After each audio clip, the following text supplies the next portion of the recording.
Rwanda seems unusually civilized for Africa. The airport is well equipped, and even the border has automated turnstiles for biometric passports. The city is under construction, with many new, expensive homes and clean streets. Most notably, the cleanliness is unmatched anywhere else in Africa.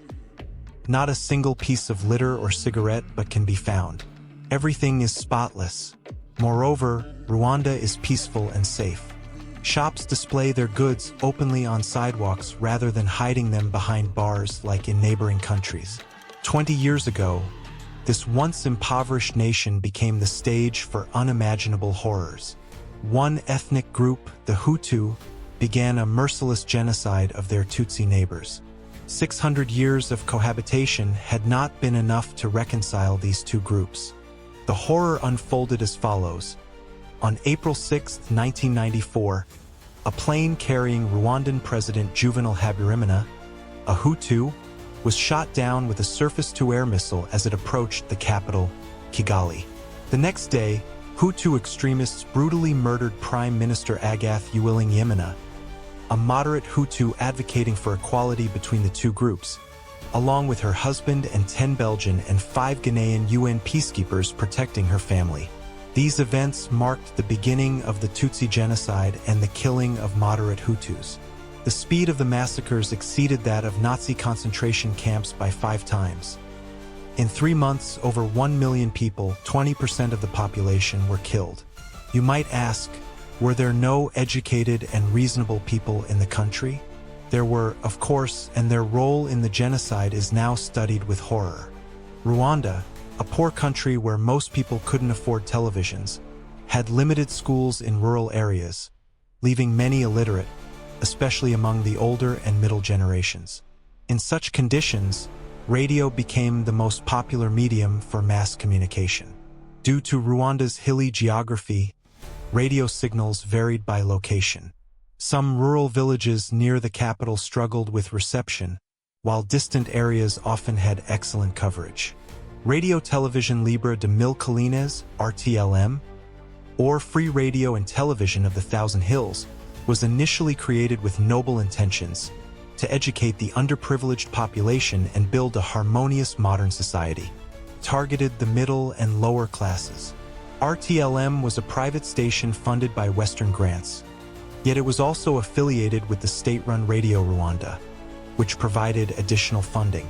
This financial stability allowed RTLM to attract the most educated, professional, talented, and intelligent journalists and DJs in the country. For instance, Ananine Nkurunziza worked as a news and foreign press analyst for RTLM, primarily covering Western media. The station's star was Kentano Habimana, a graduate of Leningrad State University's journalism program, who also published a nationalist newspaper in Kigali. Freelance contributors included Hassan Gies, editor-in-chief of the newspaper Kangura, and his associate Bernard Mukingo, who openly called for armed rebellion by the Hutu. Valerie Bameriki, RTLM's most popular host, became known as the Velvet Voice of Rwanda. When her voice came through the radios, no one could remain indifferent. Bameriki had a unique talent for connecting with the country's poorest residents, making everyone feel like the radio was speaking directly to them. And then came the word. RTLM broadcast across Rwanda from July 8, 1993 to July 31, 1994. During this time, its programs often recounted the oppression of the Hutu people by the invading Tutsi, revealing their alleged schemes to destroy the country's freedom and independence. Each day, the rhetoric grew increasingly aggressive. Eventually, the word Tutsi disappeared from the broadcasts, replaced by Inyenzi, cockroaches, a derogatory term for the Tutsi. RTLM's radical stance alarmed foreign diplomats, humanitarian workers, and even some ambassadors. They expressed outrage, protested, and appealed to the Rwandan president, urging the global community to shut the station down. President Habyarimana, himself a Hutu, promised to investigate but took no action. Western diplomats claimed that interfering with media activities would violate freedom of speech. The American ambassador, in his naivety, even called RTLM the country's best source of information. The French ambassador supported him, arguing that terms like cockroaches and calls to cut down the tall trees, a reference to the Tutsi, the tallest people in Africa, were open to interpretation. The dark role of the West's misguided tolerance, Western tolerance, played a devilish role here. From the very first day of the genocide, Radio Television Libre de Mil Collines, RTLM, not only justified the violence and openly called for the killing of Tutsi, but also provided rebels with information about hiding places and backroads used by those fleeing for their lives. Valerie Bameriki years later reflected on her actions. I urged the Hutu to kill the Tutsi.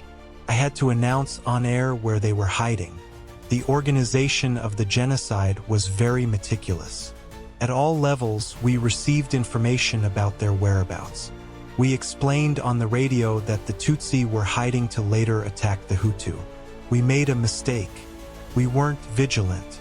We believed what our authorities told us. We trusted them. We acknowledge our sin, and today we kneel and ask for forgiveness.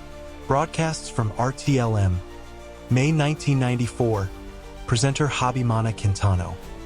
I'd like to greet the young people near the city slaughterhouse. Yesterday, I came across them dancing zouk. They even killed a little pig. I have to tell you, oh no, that thing you gave me to smoke. It affected me badly. I took 3 puffs, strong stuff. I even think I got braver. So, guard your trench well so that no cockroach crawls in. Smoke your concoction and show them what hell is like. Another broadcast by Habimana Quintano. We're asking the Rwandan government to find us weapons. If possible, borrow or rent weapons so we can kill all the cockroaches in the country. If 100,000 young men take up arms, we will kill and destroy them all. We can do it because they all belong to one ethnic group. Look at a person's body and appearance. If you see a small nose, break it. If necessary, we'll spend a year fighting the Inkatanei Tutsi rebels and destroy them all so that they finally understand that they are unwanted, powerless, and defeated. 1995, another RTLM broadcast by Bernard Mukingo and Habimana Quintano. Youth in the province say, we won't wait for the enemy to reach our homes. We'll go help our neighbors fight the enemy and push them back to Uganda.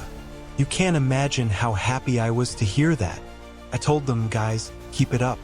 These young people demand full support from their authorities and intellectuals who returned to their prefectures when the gunfire subsided. They need weapons. June 1995, Valerie Bameriki, The Velvet Voice, broadcast.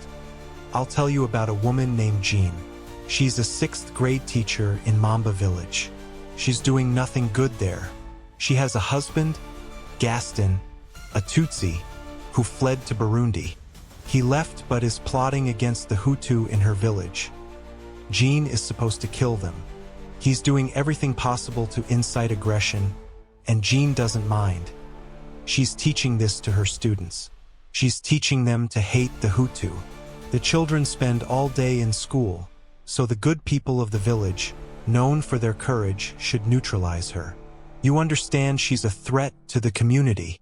During trials, these journalists were accused of receiving and broadcasting lists of individuals marked for death. On numerous occasions, their suggestions resulted in successful killings. Horrific testimonies. Elia, a participant in the Rwandan genocide. Everyone turned away so they wouldn't see us killing. The Blue Helmets, Belgians, white directors, black presidents, humanitarian organizations, international journalists, bishops, abbots, and even God. Was he watching what was happening in the swamps? Why didn't he rain down his wrath on us when we were killing? Not a single word of reproach back then. If you think about it, humans aren't much different from animals. Chop their head or neck and they just collapse. In the early days, those used to slaughtering chickens, and especially goats, were better at it. But everyone got the hang of it eventually, and no one lagged behind. Inyas, another participant. These killings were terribly exhausting work, and we were constantly thirsty, but killing paid better than farming, especially if you had a small plot with no irrigation. During the killings, any strong man could bring home more than a successful merchant. We didn't even know where to put all the metal sheets. We woke up feeling rich, went to bed full, and lived without needing anything. Alphonse, another participant. We knew we'd find something new in the abandoned Tutsi homes. First, we ripped off the metal sheets, then took everything else. It was like a holiday. Life brought us everything we never had before.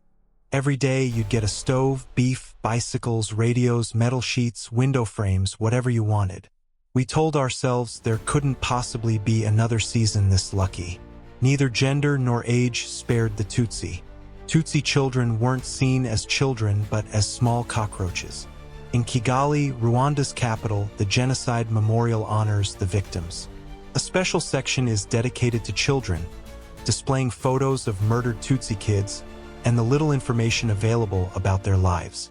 Rwanda today, as we've said, looks unusually civilized for Africa, even too civilized. But comfort and civilization come at a price.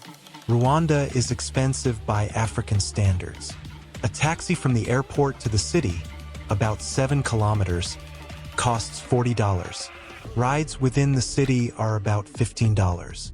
A meal in a decent restaurant is around $30 for a main course. A standard hotel charges $350 per night. Gasoline costs nearly $2 per liter. Since 2008, Rwanda has enforced a complete ban on plastic bags. At the country's borders, officials inspect travelers' luggage and confiscate any prohibited plastic bags.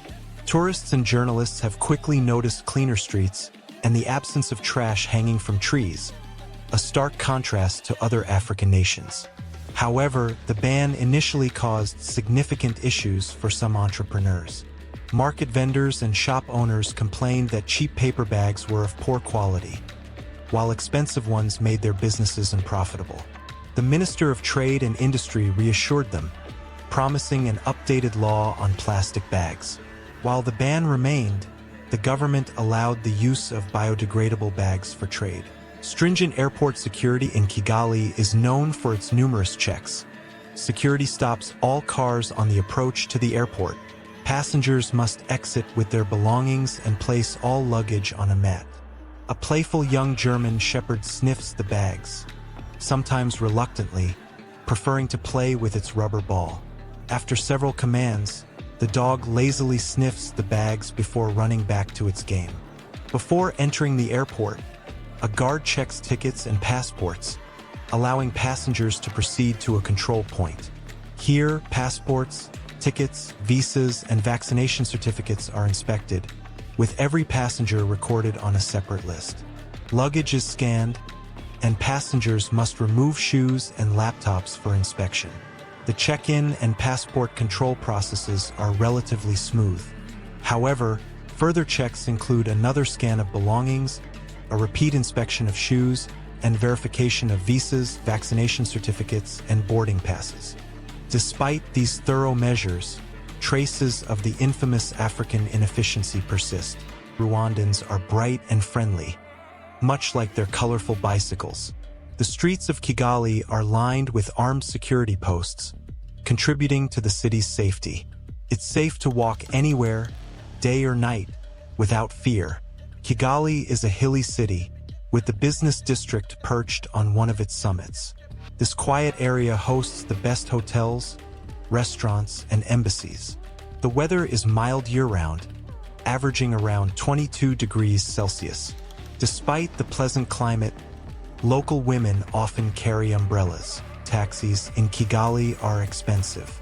Most locals rely on mototaxis, which are ubiquitous and much cheaper than cars. A ride across the city typically costs $1 to $1.50. Each mototaxi driver wears a special vest with a number and mobile operator advertisement, along with a mandatory helmet for the passenger. Rules are strictly enforced, and drivers are more disciplined than in South Africa. Seatbelts are mandatory, and traffic laws are respected. Kigali's cleanliness is astonishing, truly the Singapore of Africa. Even the slums are orderly and clean. Much of Rwanda's success is credited to President Paul Kagame, who led the Rwandan Patriotic Front, RPF, to power in 1994, ending the genocide against the Tutsi. After the RPF's victory, Kagame served as Minister of Defense but was the de facto leader of the country. He later became president, orchestrating Rwanda's recovery and economic growth. For instance, since 2005, the country's GDP has tripled. Kagame's leadership has brought pride to many Rwandans, though some fear and criticize him. The near elimination of political opposition raises concerns. Many opposition members have ended up in prison.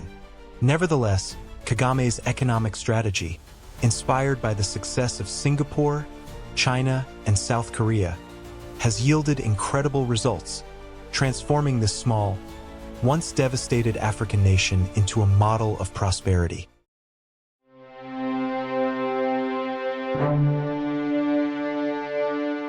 Prison is like a mini-state with its own laws and order.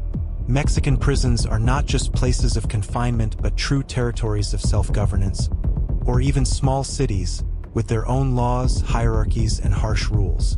They have long been infamous for overcrowding, violence, and close ties to organized crime. What are the conditions of imprisonment? How significant is the influence of drug cartels? And what has come of reform efforts? Except for one or two model facilities in the country, Mexican prisons often resemble small towns. For instance, within 50 kilometers of Ciudad Juarez, there are shops with an inventory similar to a village store, Coca-Cola, chips, cigarettes, and other small items. Barber shops are a must. Gang members typically like to appear well-groomed. High-ranking gangsters even have personal barbers who come to their cells at home. There are stalls openly selling mobile phones, accessories, and SIM cards, blatantly ignoring prison regulations. They also offer advice for those unfamiliar with the technology, particularly if the customer is more accustomed to handling knives or fists. There are also hotel-like rooms for intimate encounters, where wealthier inmates can invite someone of their choice, be it a woman or a man. If you have status or receive regular financial support from outside, you can indulge daily in culinary delights delivered from nearby restaurants. Naturally, everything mentioned above costs 2 or even 3 times more than outside the prison walls, which is understandable. By bribing the administration, you can invite your wife for a romantic 1 or 2-day stay in conditions that are decent by Mexican standards. Drugs are readily available in Mexican prisons, where cartels hold sway. Gang members generally do not openly use drugs. In some gangs, it is strictly prohibited. However, if you are independent and have money, you can buy whatever you need at any time. Despite strict bans, often limited to the prison administration's block, many inmates possess cash. With this, they negotiate with guards to upgrade their cells and access other services that are far from prison-like. Your life in prison if you are on your own. In a Mexican prison, there is typically only one way to survive until release: join a prison gang. Being in a gang increases your chances of being stabbed, but prison wars are rare because they provoke stricter regimes from the administration, cutting off routes for smuggling drugs, phones, and other contraband. For every gang member killed in a year, there are 4 to 5 non-gang inmates who die. These are individuals incarcerated for non-organized crime-related offenses, such as domestic violence, fights, theft, fraud, and other similar low-level crimes. Why is this so? Gangs have unwritten rules governing life in prison, detailing how people live together in the confined spaces of incarceration. Everything is regulated, simple, and understandable. You know what to say, how to say it, and to whom.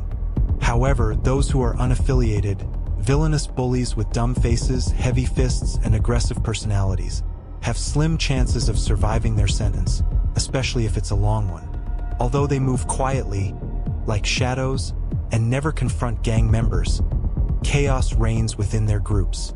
Fights and killings occur more often, and such incidents are typically meaningless outbursts of aggression. To avoid daily humiliation and violence in prison, you'll inevitably need to cooperate with cartel gang members in some capacity. If you're smart, especially if you have skills useful to cartel operations